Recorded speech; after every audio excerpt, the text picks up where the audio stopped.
All right, this was definitely a late announcement to do this class, but I said, you know what? We can't get comfortable. This is all we speak about.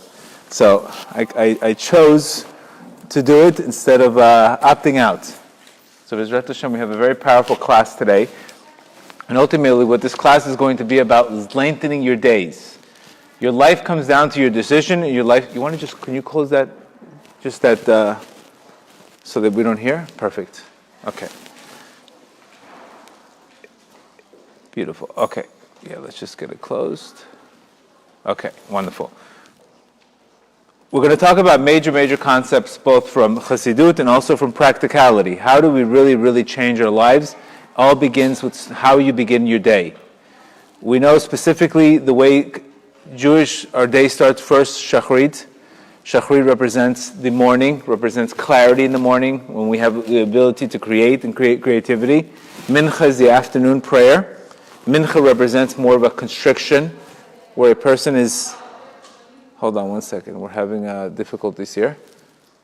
Mincha represents a time of judgment. This is where a person's, all of a sudden, he feels lower energy at Mincha. And then we have obviously Arvit, which represents Emunah. So these are the three steps. It's not like I can wake up, feeling great, and the whole day I'm going to feel great. Let's be realistic. What I'm trying to tell you guys is how to really take advantage of those days, how to make those days count. The reason why this is so important is because, it's because the quality of your days is very extended to, Reb Nachman says, wealth. Wealth in the types of days you have is considered keter. The highest energy we have is the light of keter. This is the highest energy. This is the energy of starting over. This is the energy of Ratzon. We know we speak about this week about the parsha of the Jews going to Egypt. Jews going to Israel. Eretz Yisrael has the same word. Reb Nachman says Ratzon. That means if you want to get anywhere in life, you need to have a lot of desire. Desire is the key to getting anywhere in life. And the same thing, the way we start our days and how we start our days. Visionaries are able to start early. They see the whole vision of the day. Where people, unfortunately, if we're not starting the day correctly, we're bombarded by the day. And this is really the difference between successful people and that is how you really program your day. Reb Nachman spoke about many times how he personally handled his day. So I want to just explain to you. Yeah, it's still very noisy. If you could just, yeah. Great. This is the Meniot. Wonderful. We're going to turn the lighthouse into the dark house one day. It's good. So the Rabbi Nachman constantly spoke about how he began his day. The Rebbe often spoke about his childhood pity, and he spoke about how he handled his old day. He said he began many times each day. He would begin each day with a deep devotion, and then he would suddenly fall from that devotion. It was very common, Reb Nachman as a child, and as he got older, that he would constantly have struggles, and he would begin anew many days, Reb Nachman saying here, that he continuously was able to begin anew. And this was the secret. The secret of Reb Nachman was his resiliency. You're going to get knocked down in life, you're going to get overwhelmed in life. The only question is how fast you recover. How fast is your recovery? That is the difference in our lives today. How fast do we recover? To the extent that you recover quicker, those days get longer. The longer your days, the more wealth and contemplation we have. So we're going to talk about this concept of an extension of day. This concept of extending. When my breath is extended, I can breathe. I respond to somebody. When my breath is very short, I react to people. When I react, I give my energy away. When I respond, I hold my energy. See the difference? Extension of day versus the day's narrow for you. Let's say a guy wakes up at 7 o'clock in the morning. All of a sudden he reads an email. He gets completely paranoid about that email. He gets worried, stressed. He's showing up at 9 o'clock to work, still with this email on his head. All of a sudden he goes to work. He's upset. Yelling at this one, yelling at that one. That email's on his neck from 7 o'clock in the morning. his day is really a day of reaction. He has no contemplation that day.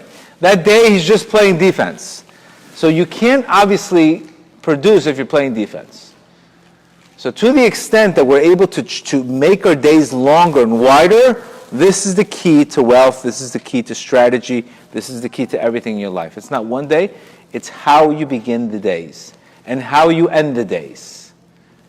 We can't control what happens in the middle of the day, but we can control how we begin the day and we can control how we end the day. And if you're able to grasp the day, the beginning of the day and the end of the day, the middle of the days do not become months and weeks, etc. So it's very, very important, this concept of keter. This is what Reb Nachman says in lesson 60. He's saying here that length of days, a person has to have length of days, and he has to attempt to extend and increase his days.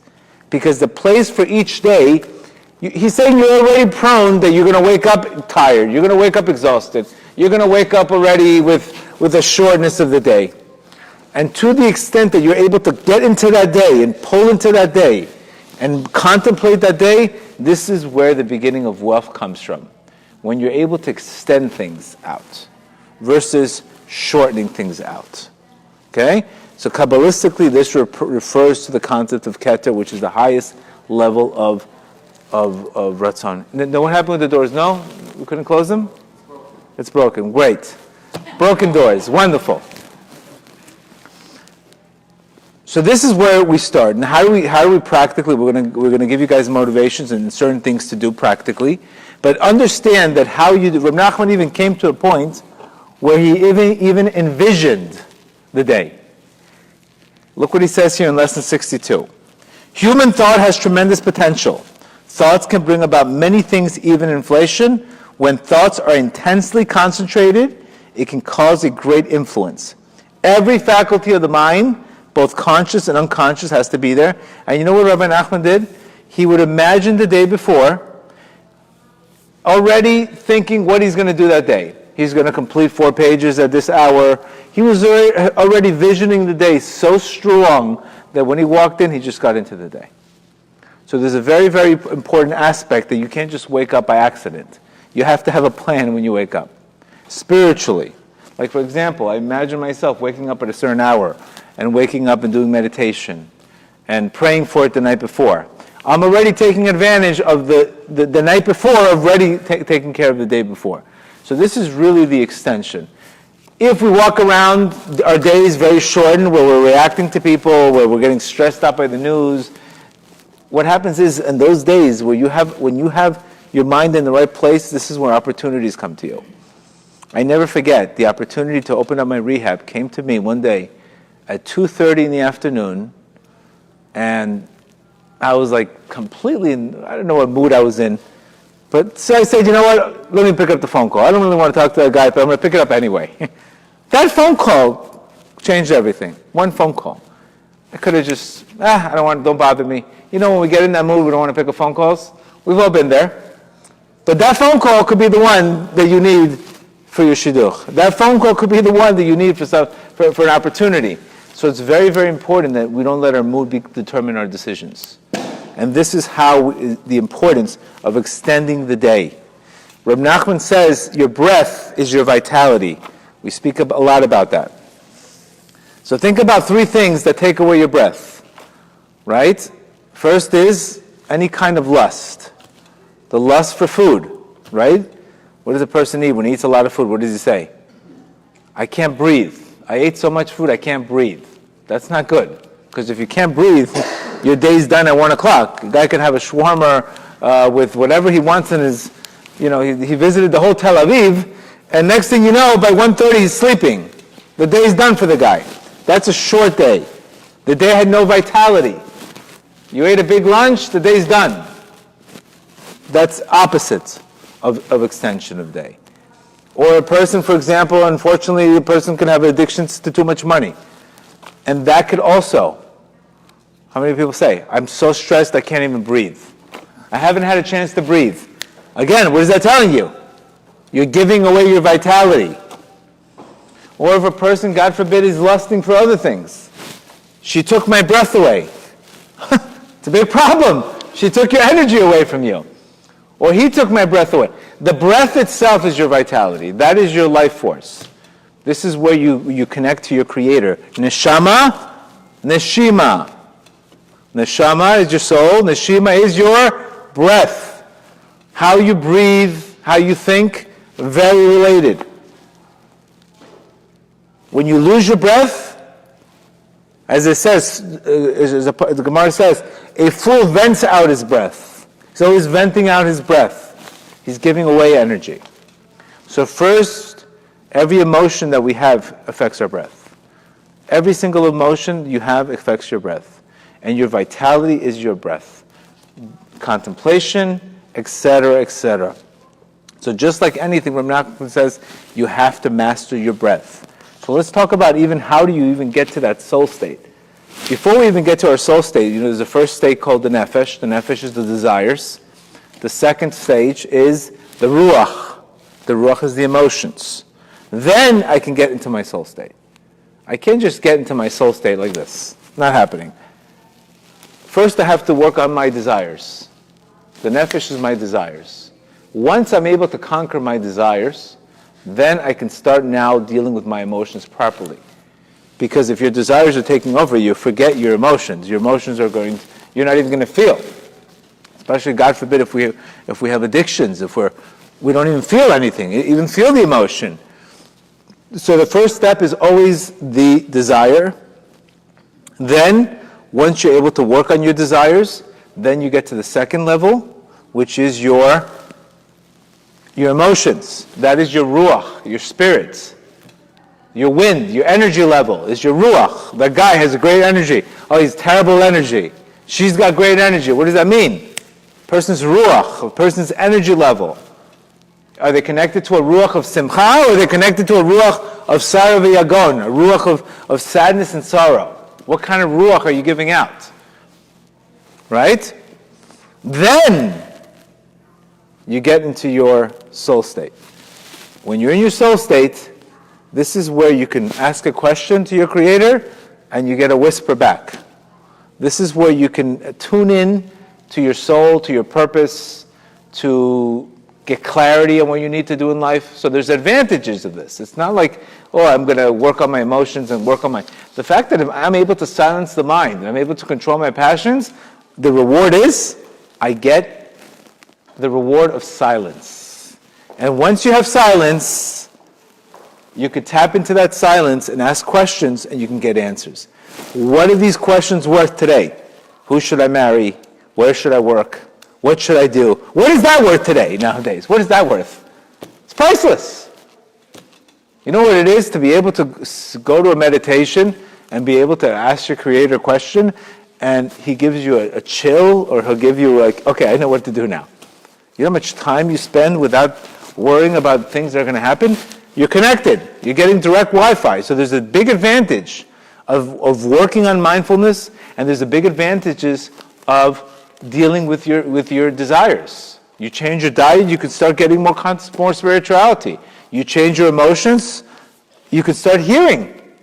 Because remember, we always have that other ruach that's always fighting. It's that ruach of sadness.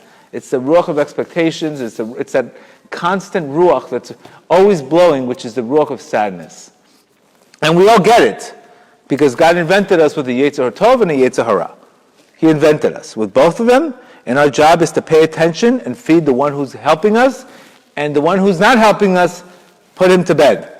So it's not like you're not going to be tested constantly. You're going to be tested constantly.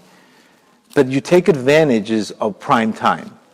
We've said many times, waking up in the morning and approaching your creator can do more spiritual things for you than you would ever imagine that you could probably do during the day.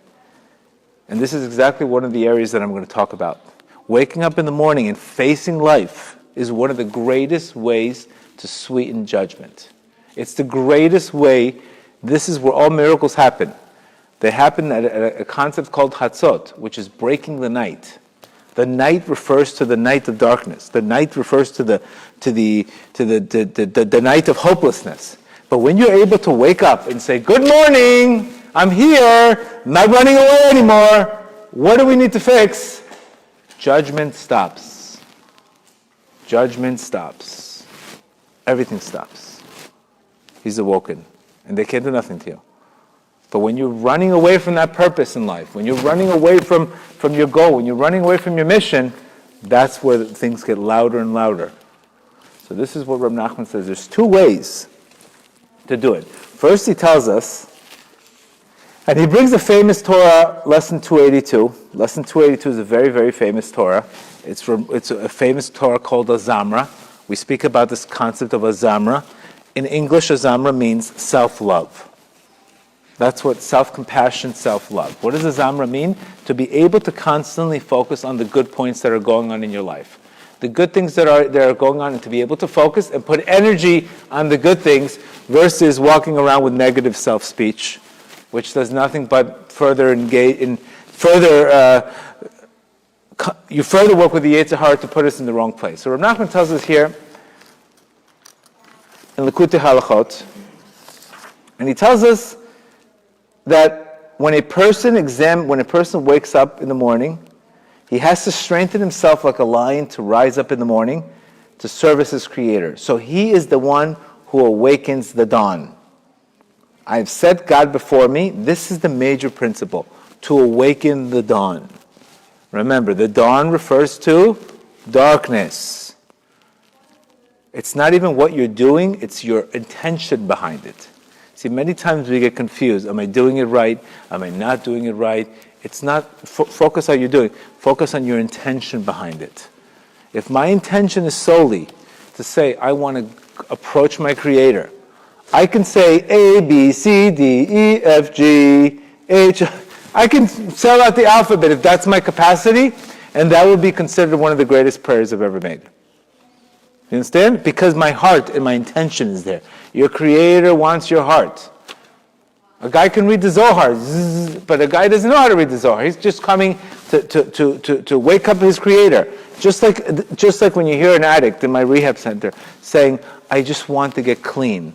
Those beautiful words make such an impression on high. I just want to be clean. I want to get my life back. I want to get close to my Creator. The rest is history. Heaven helps him. Heaven opens up his mind. Heaven gives him the direction to go. Heaven opens up his mind. But unless he has that intention, I just want to get clean. I want to get back to my life. I want to do good. And if he really means it, Reb Nachman says the truth will set you free. The truth will set you free. Truth is the opening. It's the opening to everything. All he has to say is those words. So the same thing. Reb Nachman says that it's very, very important because the way you're going to wake up in the morning, all you're going to usually see is that you're full of blemishes and you're full of things that you're not happy about. And it's going to lead you to despair. Remember, we went to sleep with the problem, and when you get up, what do you think you're facing? What do you think you're going to wake up to? What do you think you're going to sleep with a nightmare? What do you think you're going to wake up to? Malibu? No, you're going to wake up to that same energy that you went to sleep with. So this is where you have to fight it. Because you're prone when a person, God forbid, is under the judgment of dinim. Now, what do you mean judgment of dinim? What does that mean practically? That means when a person is not seeing the situation clearly and he's seeing it from the wrong angle, he is subject, unfortunately, to the dinim, to judgments. And you could say, it's not fair, or the guy's already struggling, you're going to punish him more. It's not that he loses divine supervision. Unfortunately, when we don't have emunah and faith in our Creator, we lose that divine supervision. So we lose that divine spark that's in us is not activated. It's not that you don't have it, it's just it doesn't become activated, it doesn't work for you. This is the importance of having faith. Because when you have faith, it equals divine supervision. You get a spiritual VIP treatment. You see things grow in your life. As Reb Nachman says many times, that faith causes rains to come down. What do you think makes the plants grow? Rain. And what causes rain? Faith. Faith causes rain, and rain causes the plants to grow. And the plants itself are the ones that heal you. But who created it? You did. Because you created the faith which allowed that thing to happen. So this is why faith is the most important thing of everything. Because you can have the greatest medicine in the world, but if you don't believe in it, it's not going to work. It's the faith that activates the medicine to work. It's not the medicine, it's the faith. The body has to respond to it. So Reb Nachman says when you wake up in the morning, the most important is judge yourself favorably. The most important thing you need to do right in the morning. Because remember, the morning is where we can get knocked out for the whole day. If we don't have that master that morning, is right away, Creator of the world, I'm here to repair. I made a mess, I'm here to repair. I'm approaching you. Tell me what I need to do. Tell me what I need to fix. I don't know anything. I'm confused. I don't know what to run, go to right or go to left. Not in a self-pity mode. That doesn't work. In a creator mode. Big difference between a self-pity mode and a creator mode. Remember, self-pity is not faith. Self-pity is why me? You can't wake up in the morning and say, creator of the world, why me? That is not going to work, because that is not faith. That is, your world is injustice, I'm getting a lemon. Big problem. You have to say, creator of the world, the Yeshua has been hidden from me. The Yeshua has been hidden. I can't see it. Can't see it. Open up my eyes. You pray like a poor person that he can't see. God forbid, a person who can't see, he has to cry out to be able to see. He has to cry out to be able to reveal it. So you have to judge yourself favorably right away. And as you judge yourself favorably, what's going to happen is you're going to give yourself the strength. Just like if I had a friend and I judged him favorably, I can change him. The same thing, you have to judge yourself favorably. And this is what Nachman says is the key. When a person, look at this, when a person judges himself favorably, what happens is God assists him, helps him in continuing to find the good points. It's just like anything in life, whatever you focus on, you're going to see. He's going to assist you. You know why? Because how do we make music? How do you make music? Music is all about extracting a good point from a negative point. Believe it or not, music itself is you're extracting the good from the bad. You're extracting the good from the bad. You could say, okay, I'm single, I'm 35, but thank God I'm not in a horror. I didn't go through a terrible divorce. You're extracting the good from the bad. You saved me from a horrendous divorce. Believe me, there's people with horrendous divorce, horrendous exes. Life is miserable for them. They'll be happy to be you. How do you make music? You need extraction. You need extraction. Hashem, I have a dog in my house. It's barking me, it's driving me crazy, but I haven't been robbed yet. Thank you, Hashem. Extracting the good from the bad. I haven't got robbed yet. Baruch Hashem, Hashem. That's extracting, making lemonade. Waking up in the morning, you're making lemonade. Turning all the lemons that Yetzer Hara tells you, this is in your life, miserable in your life, and you're taking it, well, how about this? You're basically killing him. You're killing the Yetzer Hara with kindness. And you're telling him, yes, you gave me a lemon, but I'm turning it into good. And then when you start doing this, you're creating momentum. You're able to turn, you're like the alchemist that can turn anything into good. That is the musician. In order to have that good ruach, I have to be able to say, I'm singing with whatever I got. This is exactly what happened when the Jews were serving idols. They were in the worst tumah. You know what God, because they judged themselves favorably, you know what they said? We are black, but we're beautiful. We're blackened with sin, but we're still beautiful in your eyes. So you know what happened? Because they said that, God introduced to them the greatest level of mercy, which is the 13 attributes of mercy, and they said, go build a Mishkan. So you figure, why is the guy that's just serving idols all of a sudden getting the reward to build the Beit HaMikdash? Because clearly, you're here in this world to fix. You're here in this world to elevate, to fix. And this is your purpose in this world. The biggest glory you can give your Creator is to turn a very dark day and hang on in that dark day. It's the greatest glory because you're still holding on to faith. And it's not a rational thing. Imagine the guy has the worst day in the world and he's still smiling at the end of the day. You know what that's called? Loyalty. It's called loyalty. To be able to hang in there. And you know, I remember I've had many tough challenges in many businesses. And I remember the employees that were there for me when things got bad. I remember them. Never forget that. Because there's employees that run, and there's employees that hang with you. There's friends of yours that when things get rough, they don't know who you are anymore. When the money runs out, I don't even know who you are anymore. And there's friends of yours that stay there through thick and thin. And you value those employees, you value those friends more than anything. This is exactly the same thing with your Creator. He's testing you sometimes, and He values when you're going through that rough day and you're still waking up with all this garbage going on in your life, with all this craziness, you're still waking up to pray. This is loyalty. When you do that, you show Him your loyalty, the rewards come beyond your capacity. And the only way to do this, Rav Nachman says, is through constantly positive self-speech. So first you thank your Creator, and then you have to talk about the good points of yourself. Because this is exactly how you're going to help yourself. And you could say, well, how could I talk about myself? I don't feel good talking about myself. It's not true. It's the opposite. And if you look at the Siddur, if you look at the morning brachot, it's all about, thank you, God, for not making me a slave. Thank you, God, for giving me strength. Thank you, God, for giving me clothes. It's all abstraction. All the brachot in the morning are thanking Him. You're extracting the good points. The morning, basically your mornings are extractions, are lemonade mornings. Hopefully we'll get it to make it so you don't have to fake it. You know, people say fake it till you make it.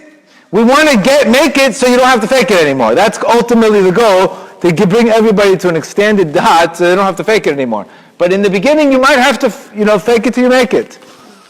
Reb Nachman even said this many times, that his daughter was not happy. He says, become happy and the feeling will come afterwards. So this constant battle of creating that arousal in the morning is very, very, very important. And this is exactly what the whole thing is, waking up those good points. When a person judges himself favorably and wakes up to find himself with the good point, the beauty is revealed. Then the good point says, I'm black but I'm beautiful. Though I might appear to be black with sins, I do not deserve to give up. Yes, I'm full of sins, but I'm still approaching you. We think, I made a sin, my Creator doesn't want to have anything to do with me. Completely the opposite approach. Saying, I'm going to recognize my good points. And you're going to start saying, well, at least, let me think about my good points. Well, I have a good relationship with my son. Well, even that's not so good anymore. So he's going to say, I'm not saying for myself, but you're going to start thinking positively, and he's telling you, and even to think positively, at least I'm married, am I really happy? So you're going to think positively, and the Yitzhak is going to say, no, you're not really happy. You have to continue to do it. Because the worst thing the Yetzer Hara wants you to do is create an exit strategy. And the Yetzer Hara knows, your ego knows, that when you have gratitude and acceptance, you're going to be free. You're going to be in the solution. So it's going to keep you, into whatever extent in your life, to keep you in that dungeon of despair and blaming and all that. And we're prone to this. And this is why we need Reb Nachman's message. Because he's saying here, if you don't constantly work on yourself and become literally, you need to constantly have this in kindness. And this is what Reb Nachman is telling us in the morning. When we wake up in the morning, you have to wake up to the shachar. Wake up the darkness. Wake up the darkness in your life. Whatever the darkness is in your life, you have to arouse it by waking up to it. This is how you wake up in the morning. It's basically you're getting self-esteem on steroids. Because we know what destroys it is when you lack self-esteem. Lack of self-esteem is the root of nothing but talking bad about yourself. Low self-worth. We had a class this morning that the root cause of the spies, what did they say? We feel like we're grasshoppers. And also in their eyes. So this is why the Torah mentions the penalty. One thing is you feel like a grasshopper, but now you're projecting however somebody else thinks of you. And this is where your emotions are taking advantage of the situation. And the morning itself has to be the place, because the morning itself is where the judgments are open from last night. You're not free from that situation from last night. You're carrying that weight. In the morning, I'm able to completely turn around to it. And this is why Rav Nachman's saying here, when we're able, we all of us, Rav Nachman says, all of us, we have a song. Everybody has a song that they play at the end of the day. How was your day? That person will give you a song. It was horrible, that person insulted me, that did that to me, that one did that to me. That's a song too. That's a song. How was your day? I had this challenge, but Baruch Hashem, I'm going to overcome it. I had this situation, but I know it's going to be good. You have a different song. That means you have the same, two people have the same exact situations, but one person looks at it as a song. He turns the song positively, that person takes the song, and one person's taking the good from the song, and the other one's taking the negative notes of the song. But the situations are right there. And this is why it's very, very important that, number one, you can't be religious and Jewish if you're not valuing yourself, because what happens is you're denying the fact that you come from a portion of the divine. If you come from greatness, then you have greatness inside of you. It's just, it has to be revealed. This is ultimately the purpose in our lives, is to reveal that good point. And once you have this ability to find good points in yourself, you don't walk around cocky, God forbid, but you walk around with a healthy self-esteem. And then nobody in the world can affect you. Nobody can abuse you, nobody can insult you, nobody can do anything to you, because you've already found that good point in yourself. And when you do that in your life, that is the greatest things. This is why I always tell people, you never say you failed at something, you win or you learn. That's an Azama line. When somebody says, did you win or did you learn? I learned, Azama. I found the good points in that message. I won, wonderful, you're going to win sometimes, but sometimes you're going to learn. That's called Azamra. That is taking the good points. And this is not hunky-dory, there's some little positive motivation. This is your life. It's not whether or not you want to do it, be positive. No, it's your life. And positivity is not about just being positive. It's taking the lemons and making it into lemonade. It's taking the dog that's barking in your house and saying, thank you for not getting robbed. It's thank you for telling you that your mother-in-law is stuck in your house for, the whole COVID, and saying, at least I got a free babysitter. This is positivity. How do you get there? Again, extracting. You got to find a way to extract. But remember, just like anything else in life, when the Jews were at the Mara, what did they say? The water tasted bitter. Why did it taste bitter? Because they were bitter. So if everything is bothering you in life, that means your consciousness is you don't have that azama in yourself. Because once I do that to myself, I'm generally going to spill that energy to other people. That's how it works. Huh? Well, we can say that, or we can just get to work. There's always an excuse to make. We can say anything. I could take it 20 years. But the bottom line is you have a decision to make. To say tomorrow I'm going to pick 10 good points in my life, and that's called momentum. That's the ego talking. The ego is saying it takes a long time. You see, this is an excuse for the Yetzer Hara. How can I do it? I've been in a pit for 20 years. Our sages are clearly telling us, depart from evil and do good. They're not asking you for opinions. They're telling you, run from evil and do good. Which is a message of a constant message. To us, the constant of renewing your days constantly. And this is... Huh?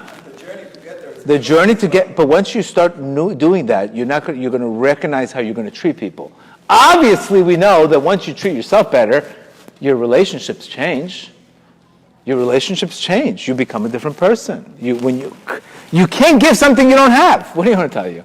You can't give you something you don't have. Once I have it, I can give it.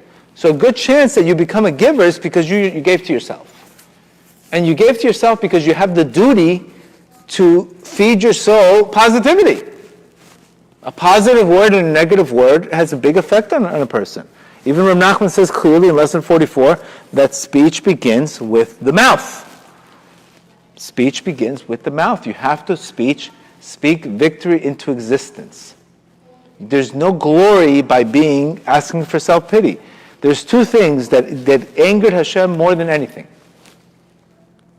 Self-pity and complaining. You want an instant audit in your life? You could do two things. Self-pity and complain. Those two things was the reason for the long exile in Egypt. Because all they were doing was, and it was all fear-based. Even the Parsha of the week, what did they do? They didn't really want to, they were comfortable in their position. They didn't want, all of a sudden, we're going to go to Israel, who's going to be the vice president, who's going to be, it was all fear-based. It wasn't really, it wasn't from a good place, it was based on an ego. And the same thing with the fish. What was the fear? They didn't want to work for, they didn't want to pray, they just wanted the free thing. They didn't want to have a relationship with the Creator. So if you realize the underlying reason for these complaints were nothing more but fear and laziness. It was not because of the lemons and the free meat, and that this was all the result. That was just what they used as an excuse. But the real cause of it was, I don't have anything to do with my Creator, and I don't want to be uncomfortable. I don't want to go to the Eretz Yisrael, and I don't know what's going to be there. Now I'm comfortable. I'm making $375 here. Who knows what's going to happen in Eretz Yisrael? That was the root cause of the problem. So this is why the Torah doesn't understand how in the world are the leaders doing this. This is not Joe Schmo. These are the biggest tzaddikim in the generation. So how are the leaders creating that mission? And this is where our sages tell us, Shlomo Korbach says something. If you have a leader that has fear of things, run away from that leader. Leaders are not supposed to have fear. A sign that you don't have a true leader that has fear. Run away from that person. You need to have a leader that has no fear. That's a leader. And these leaders were not, they had fear. They had a fear of what's going to be with their position. It was a selfish motive. It wasn't a motive. This is why exactly. When you don't grow and you have a position of a leader and you don't take that position, it's going to cost you. It's going to cost you. And this is why we have this concept. He has to understand the infinite potential he has. And when he's not using that potential, it creates the biggest judgment. Not because of you, it's because, Rav Nachman says in Lesson 89, that, behold, anything that a person lacks, whether spiritually or physically, that want is also in the divine presence. You have a thing in your head, I really want to wake up early and pray. I've been talking about it, I really want to do it, but I can't do it. You know where that thought's coming from? It's coming from heaven. That thought, that lack that you have, every single lack that you have, is not your own lack. It's a lack in heaven. That lack is in heaven. You understand? Heaven creates that lack. And this is why it says, every single lack that a person lacks, whether spiritually or physically, that want is in the divine presence, which is the aspect of the name Elohim. But when a person knows this, he's going to feel sorrow and sadness. Wow, I'm not performing to my potential. But he should say the opposite. He should say, wow, I'm so privileged, not yet. I'm so privileged that I have the divine talking to me every single day and communicating with me. Why do you think we keep on getting the same message over and over again? Why do you think? You think God needs to show you the same message over and over again? Why does he do that to us? You figure it's cruelty, because that thing that you're working on has to be conquered. Has to be conquered. And Rav Nachman's telling us here, this is why a prayer that you should have is always, Hashem, for your sake, I want to win. Because I know you want to give me, but I can't receive it because I don't have a vessel. That is the biggest pain, that a mother cannot give a child milk. What kind of pain? You ever see a mother's trying to breastfeed her child and there's no milk coming out? Or the child is sick and he can't receive the milk and the mother's spilling the milk outside? You know what kind of pain that causes the mother? You know what kind of pain that causes the mother? Tremendous pain. Tremendous pain. Or the child that's in recovery, that's busy in rehab, and what do you think? The father doesn't want him to be clean? What do you think? His father doesn't want to be clean? Of course. So every single lack that you have is also a lack in the divine. So the best way to pray, our sages tell us, is we should pray for the sake of the Shekhinah. So the Shekhinah is able to give. So the Shekhinah is able to give you. Because the whole purpose of creation was to God to reveal His compassion. For God to reveal His compassion on us. So we should be able to develop the proper vessels in order to receive our light. This is This is pretty much our whole mission in our life, is to develop the vessels to be able to receive God's abundance and light constantly. This is ultimately one of the most important goals you have in your life, to constantly make vessels. How do you make vessels? Through prayer. How do you make vessels? Through resilience. How do you make vessels? Through failing at a challenge or learning at a challenge and creating a better one. This is how you make better. Going through a horrific relationship and knowing what you don't want, and now I know what I want. Experience makes you vessels. That's what the whole purpose is. But it's not happening to you, it's happening for you. And it's happening so you could make the better vessel and you could become the best version of you. That is ultimately the purpose of all of this. So when we're walking to a world that when we don't see this, then we're saying, oh my God, I'm constantly getting attacked in heaven. Heaven's attacking me all day long. I feel completely attacked every time. My Creator's out to get me, and we lose the whole purpose. We lose the whole purpose of our creation and of our whole existence. So this is why the importance of the mornings, like we go back to the mornings again, is the way you wake up in the morning and the way you say hello to your Creator and how you're waking up and say, good morning! Good morning! I'm here to wake up the darkness. The spiritual rectification that you get, not only do you stop the judgment, because judgment comes to a person when he's asleep, when he's not becoming his best potential. When he's asleep is when judgment, remember, I'm trying to wake you up at 6 o'clock. You're not waking up. Okay, now we're going to try at 7. You tap the guy, he's not waking up. 8 o'clock, he's not waking up. Next thing you know, you got to boom the guy. Next thing you know, you bring his water on the guy. Something has to happen to awaken the love. And this is what our sages say. The importance that if you make the arousal first, heaven doesn't have to make an arousal above. It's better that we should be the ones making the arousal always. The arousal below creates an arousal on high. But guess what? If there's no arousal on high, then what happens? Right? If I don't make that arousal below, what happens? Heaven has to make the arousal. And when heaven makes that arousal, it's usually a wake-up call or a midlife crisis or something that we would have never thought about in a million years, because it has to be loud enough to wake us up. So when we make that arousal, when we wake up in the morning and saying, Hashem, I'm ready to face life, I'm ready, I'm waking up with answers, even though I'm exhausted, I know this is exactly the process. Then what happens? You're making the arousal. Heaven will comfort you and help you and guide you. Lesson 246. But when you're not making that arousal, they're looking for you now. It's almost like you got to turn yourself in. When the guy turns himself in life, the sentence is better. He gets a deal, he gets a plea.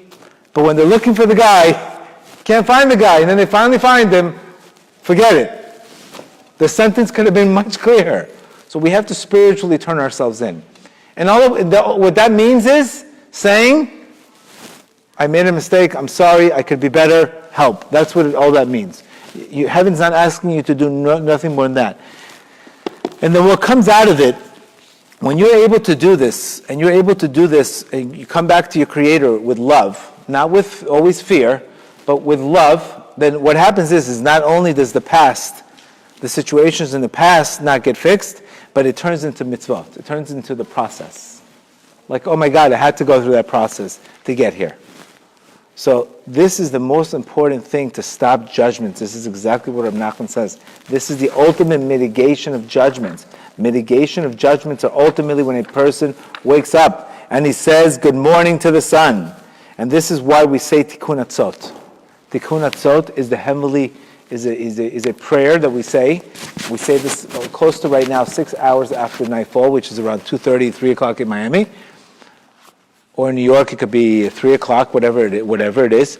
That's that time that heaven has, the Shekhinah is very, very felt. You wake up in that hour, you meditate in that hour, it's like meditation on steroids. You develop this light, and there's this energy in the air that it just comes to you. The energy just comes to you. It's like an energy that, wow, I have clarity on steroids. It's a beautiful energy. It's a beautiful energy, but in order to... It's around 3 a.m. in Florida, yeah. Yeah, I've been doing it for 10 years. So, when you wake up at this hour, you're just walking into a halo of consciousness. This is where you can write things and plan classes. You just have so much clarity at that hour. It's ultimately when your Creator, the Shekhinah, is below, consoling you for the fact that we're in exile today. So when you're consoling her, because remember, what is the temple practically? What are we talking about? When we're talking about the temple, what are we talking about? We're talking that the temple is your mindset. Your temple is your mindset. You can have a body, but no head. That's your mindset, your temple. Your consciousness is your temple. Our sages say when you have dat, it's considered like you built the temple. But a person who has no dat is considered like he destroyed the temple. So what happens? Now you got to rebuild it. How do you rebuild it? To rebuild it. Wake up to see what went wrong in life. Wake up to see where the consciousness was off. Wake up to see why I'm dealing with the situation without faith and emunah. That's exactly the spiritual rectifications. You're basically going straight into your fears, you're going straight into your anxieties, and you're facing them straight in the face. And when you do that, you develop a tremendous amount of power, because if you can break your sleep in life, you can break anything. Sleep is the hardest thing to break in life, because it's the most comfortable thing in life, and we all want to do it. But what happens? Sleep is 1/60th of death. Sleep is 1/60th of death. Definitely, the way I got into these, teaching was definitely from Hatzot. I picked up an energy there that I don't know where this energy came from.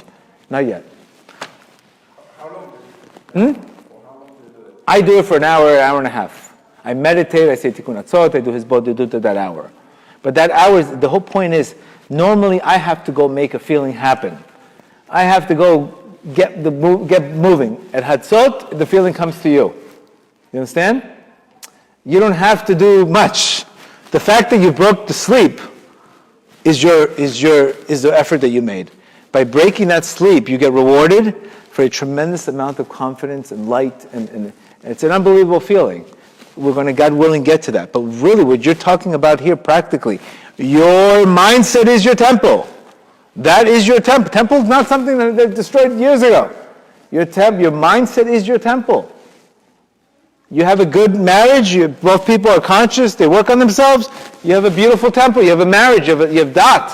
You have a real marriage. But people who don't work on themselves, don't know where to... All they're doing is blaming each other, yelling at each other. You caused me this. You caused me that. There's no temple. What can you fix? Many times I'm trying to help people. No dat. What am I tell you? Be nice, and forgive each other. Obviously, it's not going to work. He doesn't know what he wants in life. She doesn't know what her role is. He doesn't know what to come. He's the quarterback. She's the receiver. Then she's the quarterback. He's the receiver. Nobody knows what they're playing in the field. So without that, the mercy doesn't come. And this is why there's many ways to get to dat. Dat is one way is through learning. Another way is through praying. Another way it's just given to you. And that's what happens when you wake up early, you get dat. It's a free download of dat. That's the advantages of, I tell people, we have to wake up, because what you're really doing is you're telling your Creator, I am here, and I'm ready to turn my pain into my purpose. I'm here to grow. I'm here to remove the pain from you. I'm removing the pain from my father. My father's in pain. He can't give me. I'm here to remove his pain. So ultimately, he consoles you, you get consoled, and all of a sudden magic happens. Which makes a lot of sense. But when you run away from your Creator, when he wants to give to you, and you tell him he's injustice, he can't give to you, that's the milk gets spilled to the ground. It becomes the worst, because all the blessing goes to the other side. See today, you see the blessing completely confused? Just like today. Unemployment, everybody's shopping at the malls. I never waited online to go to Louis Vuitton or Gucci, but now, unemployment, corona is completely confused in the world. Completely confused. Highest unemployment, bigger lines of Gucci and Louis Vuitton. You could see this is, if you're not seeing an complete Olam HaSheker, if you haven't seen it from this year, you'll never see this anything. But it's to show us. It's to show us what a joke it is. It's to show you what a joke it is. It forces you almost to get into spirituality, because if you don't see that, then obviously, you have a stock GameStop going from $3 to $300, and it's selling video games. I mean, the mind, it's just a Meshuggah world, complete Meshuggah world. When you see so much sheker, you say, okay, thank you, God, I'm running to you. And this is exactly why anytime you want to deal with an issue, don't deal with the issue, deal with the mindset first. Do I have the right mindset in dealing with this issue? Like I always say, don't look for the one, become the one. What am I attracting? What am I getting? Why am I attracting that? When you start looking, first fixing the mindset, then the mindset creates the vessel, then allows you to deal with the other things clearly. We go into things without the proper mindset. And this is where the most important thing, Rav Nachman says, is the way you wake up. You have to wake up with zerizut. Your zerizut strengthens your faith. Your zerizut strengthens your zerizut means your alikri, your excitement. Your intention is, I'm ready. I want to be able to receive. I want you to give to me, and I want to take the pain away from you. Just like the father would say, I'm ready to be clean. I'm ready to be done with these drugs. I'm ready to be the right son so we can have a great relationship. What do you think the father's going to say? I'll give you anything, please. And the father wants to give to the son more. But the son, unless he sees that he can, how could you imagine a father giving to a son who knows he's going to take the money and waste it on garbage? He can't give. And that is ultimately the biggest pain for a father, that he cannot give. And this is what happens when we run away exactly from our Creator. We can't give. He can't give us. And then we cause this pain. And that pain that he feels, you feel. And this is where we have always in our lives something itching us. I feel like I need to pray more. I feel like I need to learn more. I feel like I need to be spiritual cleansed. I feel like I need to do this. We always have this feeling that we want to do better. Where's that feeling coming from? It's coming from the Shekhinah. It's coming from your Creator, telling you what He wants also from you. And when you do this together, I want you to work on your self-esteem. I want you to become the best version of you. Then when you do it together, it creates a beautiful, beautiful union, and that itself causes an arousal below, causes the Shekhinah to give, and there's the blessings. So practically from this lesson, we gave you guys a lot. Extend the day. We'll review. How do we extend the day? First, we have to focus on the good points. Believing that we're the king's son. Yes, we're still the prince, and we may be dressed in paupers. We're dressed like a pauper, but we are still the son of the king. And little by little, just like the king of the sun, he takes the garments off. Because all we are is garments. All of these things are garments. So you have to take off the garments. And little by little, when you take off the garments, we can become that co-creator by mitigating the judgment and letting our Creator give to us. May Hashem help us that we should all be able to create these vessels and be able to Hashem give to us. Any questions? Yes. Yes. So what happens if you go to sleep at like 3 a.m.? It's not the same. Right. So she asked, what happens if somebody just goes to sleep at 3? The point here is breaking the night. Not staying up at live and saying, I'm doing tikkun atzot. That's not breaking the night. That's breaking your head. Breaking the night means I'm breaking my sleep. Remember what sleep means. It's not just physical sleep. It's the mindset of, I don't want to deal with life anymore. I'm done. That is sleep. Or when we lose our faith, that is sleep. We've all been there. But just like when you're getting robbed in life, when you wake up early, you can see who robbed you. I always gave that analogy. Imagine you got robbed at 2 o'clock in the morning, and you found out who robbed you. I can go get waking up at 10 o'clock in the morning, my car's already in the port of Miami on the way to Venezuela. So I need to approach to see what's going on in my life. But yeah, that usually happens when you go to sleep early. Right. And you wake up after having like a good full hour. Correct.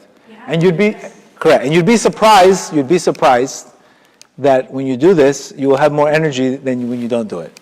It's unbelievable. I have more energy the days that I sleep less and I'm able to connect to this energy than days that I just sleep my hours. You can't explain it. So you wake up at 3, you stay up for an hour, and then you go Sometimes I wake up at 4, sometimes I go back to bed for 30 minutes, but it's not you don't need a lot. You remember, when your soul is refreshed, you need little sleep. But when your soul's burnt out, even a lot of sleep is not going to help you.